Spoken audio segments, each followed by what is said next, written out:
This story is called The Phantom Tollbooth by Norton Juster. And let's see the map. Okay, as we know, Milo came in from the Tollbooth to Expectations to the Doldrums, where he kind of got lost for a little bit. And then he made his way to Dictionopolis, and he decided from there that he would free Rhyme and Reason from the castle in the air, which is actually off the map. So now he is in the Forest of Sight, and he went to Point of View, and he met Alec, and now he has met Chroma, the conductor, who conducts all the color of the world. Let's see what happens next. Chapter 11, Dischord and Dynne. One by one, the hours passed, and at exactly 5:22, by Talk's very accurate clock, Milo carefully opened one eye, and, in a moment, the other.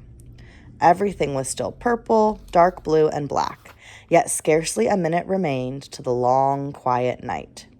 He stretched lazily, rubbed his eyelids, scratched his head, and shivered once as a greeting to the early morning mist. "I must wake Chroma for the sunrise," he said softly. Then he suddenly wondered what it would be like to lead the orchestra and to color the whole world himself. The idea whirled through his thoughts until he quickly decided that, since it couldn't be very difficult, and since they probably all knew what to do by themselves anyway, and since it did seem a shame to wake anyone so early, and since it might be his only chance to try, and since the musicians were already poised and ready, he would, but just for a little while.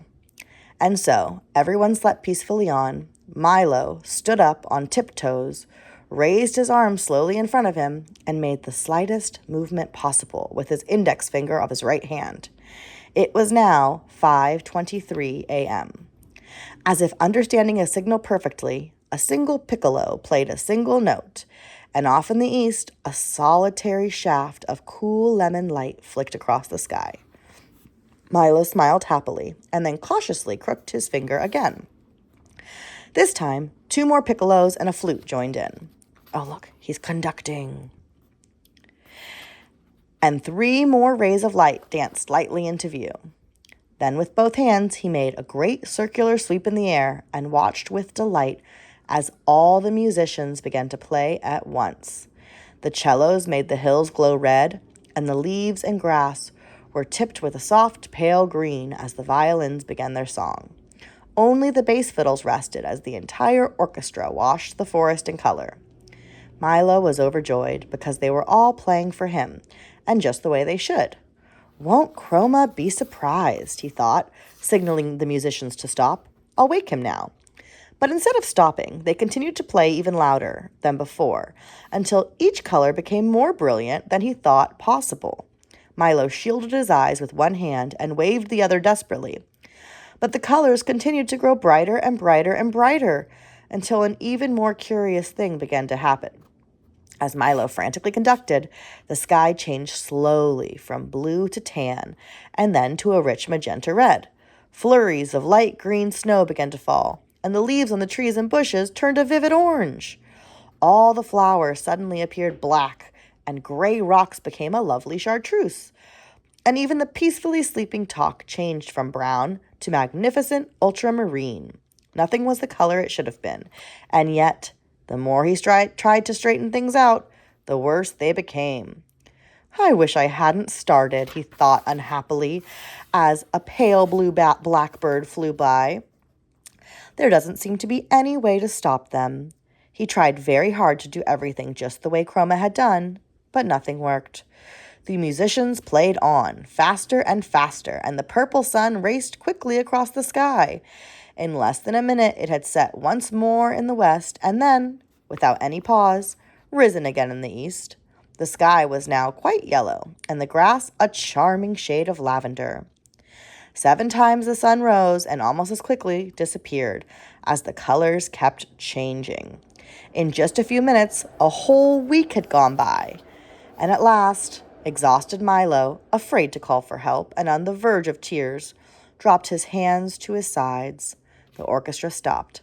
The colors disappeared, and once again it was night. The time was 5:27 a.m. "Wake up, everybody! Time for sunrise!" he shouted with relief, and quickly jumped from the music stand. "What a marvelous rest," said Chroma, striding to the podium. "I feel as if I'd slept for a week. My, I see we're a little late this morning. I'll have to cut my lunch short by 4 minutes." He tapped for attention, and this time the dawn proceeded perfectly. "You did a fine job," he said, patting Milo on the head. "Someday I'll let you construct the orchestra yourself." Talk wagged his tail proudly, but Milo didn't say a word. And to this day, no one knows of the lost week but the few people who happened to be awake at 5:23 on that very strange morning. "We'd better get going along," said Talk, whose alarm had begun to ring again, "for there's still a long way to go." Chroma nodded a fond goodbye as they all started back through the forest, and in honor of the visit, he made all the wildflowers bloom in a breathtaking display. "I'm sorry you can't stay longer," said Alex sadly. "There's so much to see in the Forest of Sight. But I suppose there's a lot to see everywhere, if only you keep your eyes open." They walked for a while, all silent in their thoughts, until they reached the car, and Alec drew a fine telescope from his shirt and handed it to Milo. "Carry this with you on your journey," he said softly, "for there is much worth noticing that often escapes the eyes. Through it you can see everything, from the tender moss on the sidewalk crack to the glow of the farthest star. And most important of all, you can see things as they really are, not just as they seem to be. It's my gift to you." Milo placed the telescope carefully in the glove compartment and reached up to shake Alec by the hand. Then he stepped on the starter and, with his head full of strange new thoughts, drove out the far end of the forest. The easy rolling countryside now stretched before them in a series of dips and rises that leaped up one side of each crest and slid gently down the other, in a way that made stomachs laugh and faces frown. As they topped the brow of the highest hill, a deep valley appeared ahead. The road, finally making up its mind, plummeted down, as if anxious to renew acquaintance with the sparkling blue stream that flowed. When they reached the floor of the valley, the wind grew stronger as it funneled through the rocks, and directly ahead, a bright-colored speck grew larger and larger. "It looks like a wagon," cried Milo excitedly. "It is a wagon, a carnival wagon," seconded Talk. And that's exactly what it was. Parked at the side of the road, painted bright red and looking quite deserted, on its side in enormous white letters, bordered in black, was the inscription, "Cacophonous A Dischord." And below, in slightly smaller black letters, bordered in white, was "Doctor of Dissonance." "Perhaps someone's home. He might tell us how far we have to go," said Milo, parking next to the wagon. He tiptoed timidly up to the wooden steps and tapped the door slightly, and leapt back in fright, for at that moment, when he knocked, a terrible crash from inside the wagon that sounded as if a whole set of dishes had dropped from the ceiling and onto the stone floor. At the same time, the door flew open, and from the dark interior, a hoarse voice inquired, "Have you ever heard a whole set of dishes drop from the ceiling onto a hard stone floor?" Milo had tumbled back off the steps so quickly, while Talk and the humbug rushed from the car to see what had happened. "Well, have you?" insisted the voice, which was so raspy that it made you want to clear your own throat. "Not until just now," replied Milo, getting off his feet. "Ha! I thought not," said the voice happily. "Have you ever heard an ant, wearing fur slippers, walk across a thick wool carpet?" And before they could answer, he went on in his strange croaking way. "Well, don't just stand there in the cold. Come on in. It's lucky you happened by. None of you looks well." The faint glow of the ceiling lamp dimly illuminated the wagon as they cautiously stepped inside.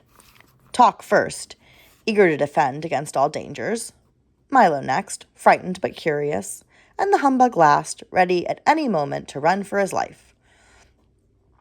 "That's right. Now let's have a look at you," he said. Very bad, a serious case." The dusty wagon was lined with shelves full of curious boxes and jars of a kind found in an old apothecary shops. It looked as though it hadn't been swept out in years.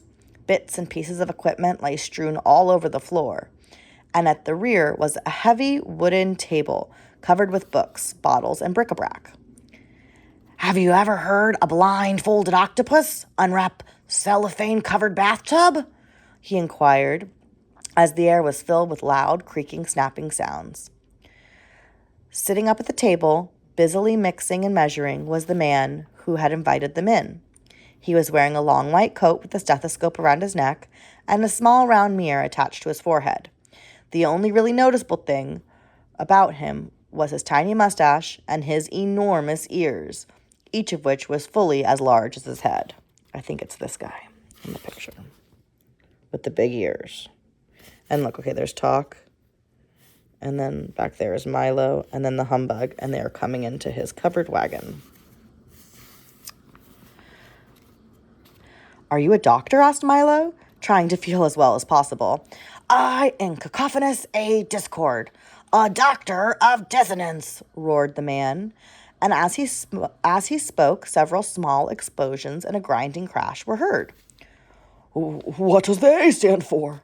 stammered the nervous bug, too frightened to move. "As loud as possible," bellowed the doctor, and two screeches and a bump accompanied his response.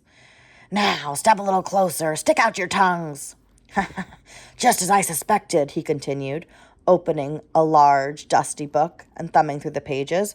"You are suffering from a severe lack of noise." He began to jump around the wagon, snatching bottles from the shelves until he had a large assortment in various colors and sizes collected at one end of the table. All were neatly labeled: loud cries, soft cries, bangs, bongs, smashes, crashes, swishes, swooshes, snaps and crackles, whistles and gongs, squeaks, squawks, and miscellaneous uproar. After pouring a little of each into a glass beaker, he stirred the mixture thoroughly with a wooden spoon, watching intently as it smoked and steamed and boiled and bubbled. "Be ready in just a minute," he explained, rubbing his hands. Milo had never seen such an unpleasant-looking medicine and wasn't at all anxious to try. "Just what kind of doctor are you?" he asked suspiciously. "Well, you might say I'm a specialist," said the doctor. "I specialize in noise.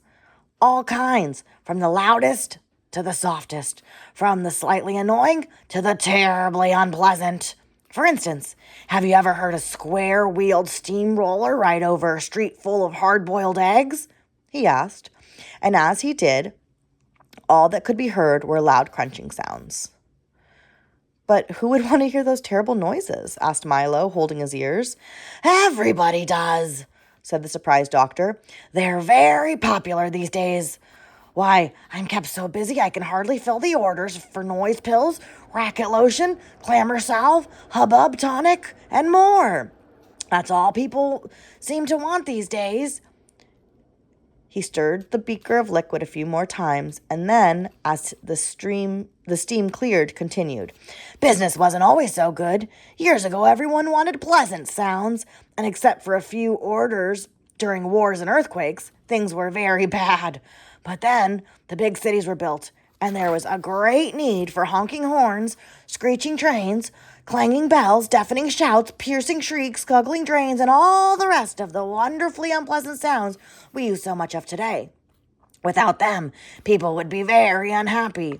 So I make sure they get as much as they want. Why, if you take a little of my medicine every day, you'll never have to hear a beautiful sound again. Here, try some." "If it's all the same to you, I'd rather not," said the humbug, backing away to the far corner of the wagon. "I don't want to be cured of beautiful sounds," insisted Milo. "Besides," growled Talk, who decided that he didn't much like Dr. Dischord, "there's no such illness as lack of sound." "Of course not," replied the doctor, pouring himself a small glass of liquid. "That's what makes it so difficult to cure. I only treat illnesses that don't exist. That way, if I can't cure them, there's no harm done.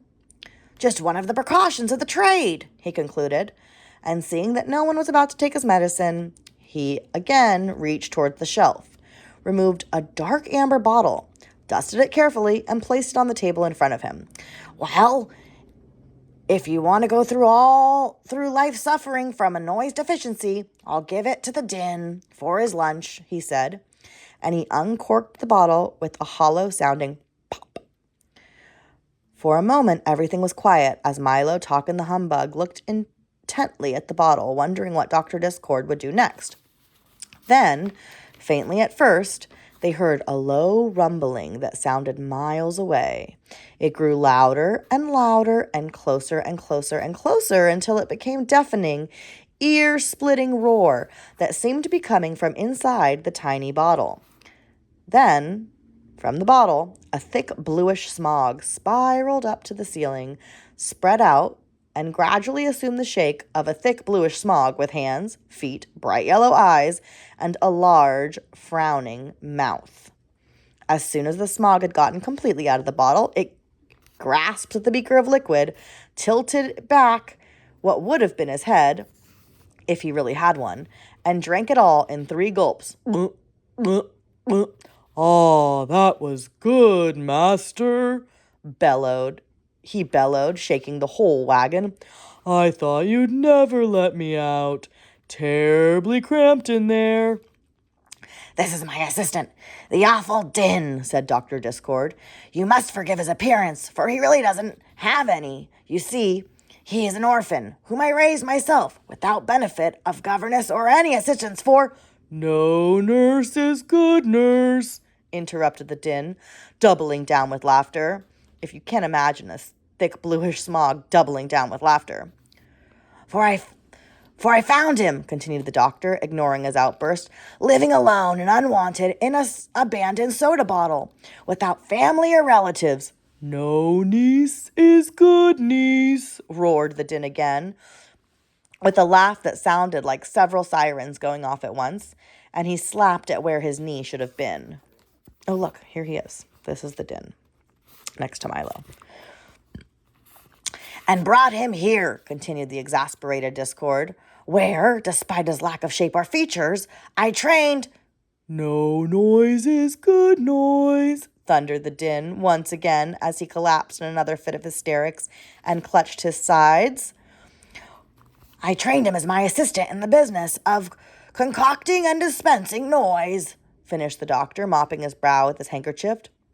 "A no noise is a good noise," exclaimed the humbug, happily trying to catch the spirit of things. "That's not funny at all," sobbed the Dynne, who went to the corner and sulked. "What is a Dynne?" asked Milo, when he recovered from the shock of seeing him appear.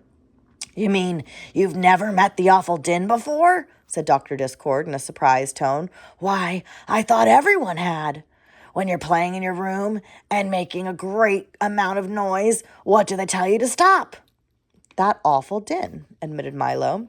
"When the neighbors are playing their radio too loud at night, what do you wish they'd turn down?"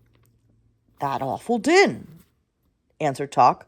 "When the streets of your block are being repaired and the pneumonic drills are working all day, what does everyone complain of?" "The dreadful row," volunteered the humbug brightly.